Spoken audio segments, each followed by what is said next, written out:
curious about decoding their babies. I mean, obviously I'm not, but I mean, when you have children, it's like, what do noises mean? What do certain cries mean? But the same can, ironically enough, be done for your dog. And here to help us decode your doggy's behavior is Julaine Hunter from the Dog Talk Project. Thank you for being here. Oh, nice and who is this little lady? This is Elfie. She is our... Elfie is so relaxed. She's like she's very mellow. Did you have one of those cocktails? Hey, Elfie. No, actually, that's a whole other discussion. Now, she is very well behaved. Obviously, you've decoded her behavior and been able to use it to your advantage as a dog owner. Well, she is our practice manager's dog. Our practice manager works at Lazy Paw Animal Hospitals. The sugar scrub. And so she has been very well socialized. Okay. She's about 6 months of age, so we've done our best in the clinic, and she's done her best at home to introduce her to as many people, as many situations as she might encounter as she gets older. What are the most popular things that dogs do that people wonder? Is it like excessive barking or Humping. Yeah, Peeing, humping, like peeing on urinating things, everywhere, like pawing. and a lot of those are attention-getting behaviors.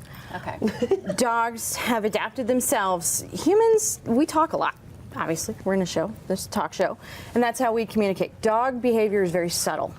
They have scent cues, they have body cues. So their actions definitely speak louder than words. Exactly, so they're trying to get our attention. Okay, so if a dog is pawing, what does that necessarily mean? Pay attention to me. It's like, mommy, mommy, mommy, mommy. Or you're on the phone with your girlfriend But and your can't boyfriend's that get going, annoying? Like people that poke and your parents are like, Absolutely. stop poking? Well, sure. So how do you fix Absolutely. that?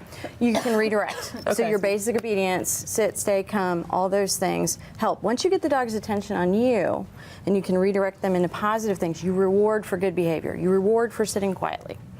If you're rewarding for pawing, okay, I'm going to pick you up, I'm going to give you attention. Ah, they got Just you. like a kid. They It's just like a got kid. you. What about if they destroy stuff in the house? What if they're being destructive? Well, a lot of times it's boredom. They're not getting enough outlet. So, say They need to go play more outside. They need to play be walked more. I have clients tell me all the time, well, he's got a yard. Okay, well, inmates have a yard. That's not really stimulating. After a while, I know that corner. I know that patch of ground. So would you say if they're destroying stuff around the house, maybe you need to set aside time each day to make specific, like 10 minutes, 20 minutes to play with them? Absolutely. So that they get that energy out of their system. Well, and they're not bookends. You don't get to play with them for 20 minutes and then put them up. Hi, baby. What about getting them a friend? Another That dog can to play be with? helpful if you have time to devote to that other friend. It's kind of like, oh, I'm going to bring home another baby. I had a client come in. His wife literally has 2 months to go. They have a 4-year-old. He wants to get his son a dog. He says, well, what kind of dog should I get? I said, a stuffed one. He said, why do you want to bring home a new baby? You're about to bring home this other baby.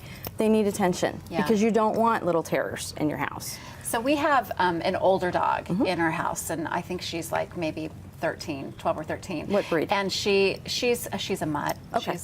She's darling. But she had a friend who our older dog passed away, and so she's alone now. Right. And I noticed she's like following us everywhere in the house. And when I say everywhere, first of all, it's hard for her to get up and down because her little hips So hurt. she's and having everything. some separation She anxiety. literally, like, I will be in the living room and I'll get up to walk to the kitchen, and she gets up, and I know it's painful. I'm like, oh, sissy, you don't have to get up every time. I'm not going anywhere. But you're her person. You are her focus. point of contact. You are her world.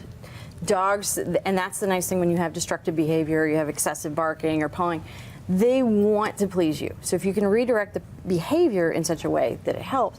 Now with an older dog, yeah, companionship can absolutely help as long as it's not going to be so annoying Right. or, injurious to her. Because, if you get a puppy that's real active, they're going to want to play. Sure. But she's probably lost her companion, her friend, security yeah. blanket, and so she's looking to you. I mean, we don't know what they think. We anthropomorphize all the time. But my dogs waited when one brother passed away. You go to the door every time they would hear somebody at the door, and they would look, and you knew. You knew What she's waiting they're, for, yeah. They're looking for the other one. Well, this is all so helpful. I'm, as a lot of people know, I'm in the market to get a dog. Like that's like kind of my next big thing that I want to do. And so it's been helpful. So hearing these tips, I feel like it's like prepping me It's a big commitment. before I have a baby. The smaller they are, the longer they live. So if you've got a medium-sized to a large dog, they're starting to get up in their lifespan. Right. These Awesome. guys can go in their upper teens. Well, thank you for being here. This is all Thank you so really much. helpful. You guys, if you like more information, you can check out, what's the website? It's LazyPawVet.com. LazyPawVet.com.